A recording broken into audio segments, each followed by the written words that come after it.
maybe I could save you some money through this sermon today. That would be good, wouldn't it? If anybody calls you from the CRA, Canadian Revenue Association, or agency,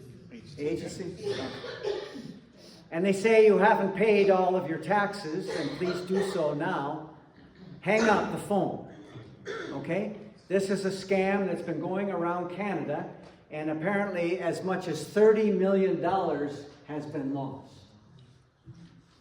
And these people are calling from another country, and apparently some people have that voice and that power in that voice to convince you that they are right and you are wrong and you should part with your money. I just finished watching a very disturbing documentary on Netflix called Dancing for the Devil. Any of you watch that? Oh, that's great. That's good. Well, I'll tell you what it is. You can save yourself, right? Dancing for the Devil, it's about a cult that is happening in Los Angeles. And if you ever go watch YouTube or TikTok, you'll see some of those short videos that are maybe 30 seconds long, and some of them are two people dancing together. This is part of that cult. And there's a Korean pastor who has come to the United States, Robert Shin, and he has started this cult. And he houses all the people within his properties, and he controls the money that they bring in. And if you have millions of people watching your video, as I have right here now, you get quite a bit of income. Billions of people, right? Anyway, that's where the money can come in, and he controls all of that money. And family members who have lost touch with their children and people who were in for 23 years have now started a process of trying to get rid of him and stop the cult. And it's a very difficult thing to do. He's even being accused of sexual assault. And it blows my mind, as it does most of yours, how people can get sucked into this and believe this. And I know what it is. When there's a person who has some charisma, and then he has the voice. I always believe that if I had Billy Graham's voice, I'd be on TV. Not just YouTube, I'd be on TV. But if you have the charisma, and you have the voice, and you're able to say the words as if these are the words of truth, it's very easy to convince people that you are speaking the truth. And over the years of history, we've seen this, right?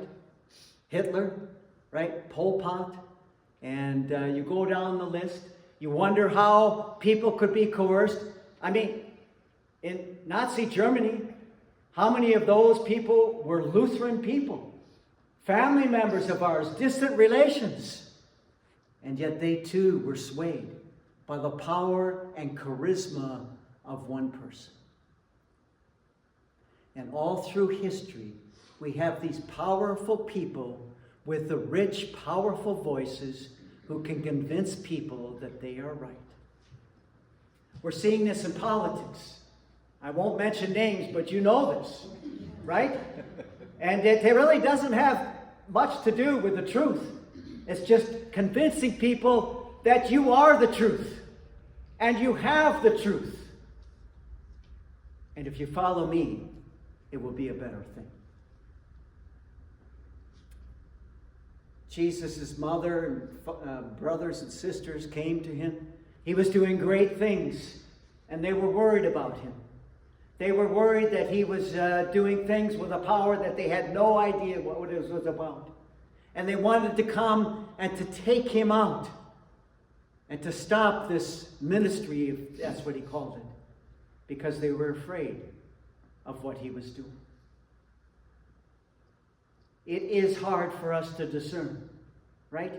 It's hard for us to discern the powerful people in the world. Are they really speaking truth? Whenever somebody asks you to give money to them, that's a red flag. When somebody says that they have the absolute truth, that's another red flag. When somebody asks you to do harm to another group of people because they are wrong and you have the truth, that is a huge red flag. Education. Educating our children, right? Teaching them. Helping them to think and to understand so that we're not so easily followed down a road that our children shouldn't be following. Educating. Telling people what's right and wrong. It's a two-part sermon. Second part. I must have read this 100 times in 46 years, but 2 Corinthians 4, verse 16 and following. So we do not lose heart, even though our outer nature is wasting away, our inner nature is being renewed day by day. For this slight momentary affliction is preparing us for an eternal weight of glory beyond all measure.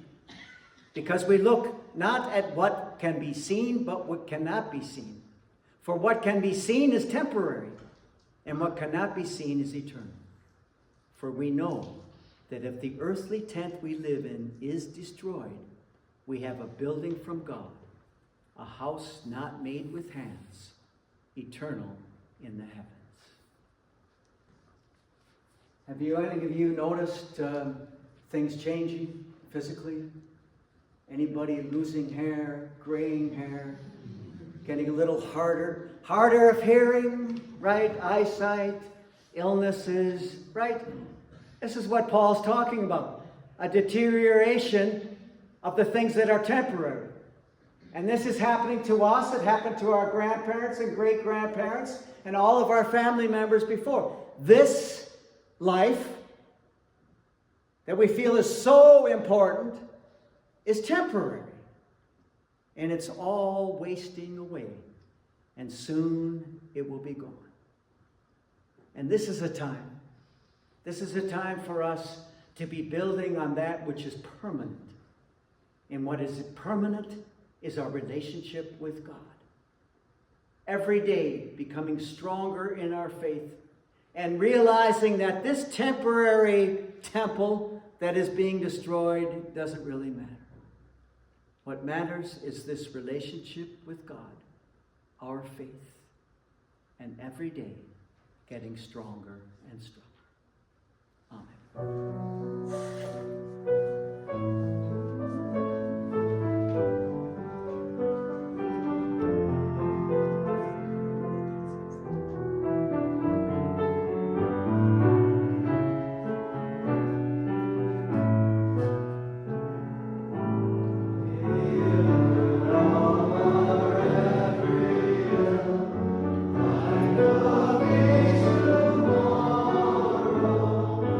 Give us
extend our hands to one another, bread of life, one time.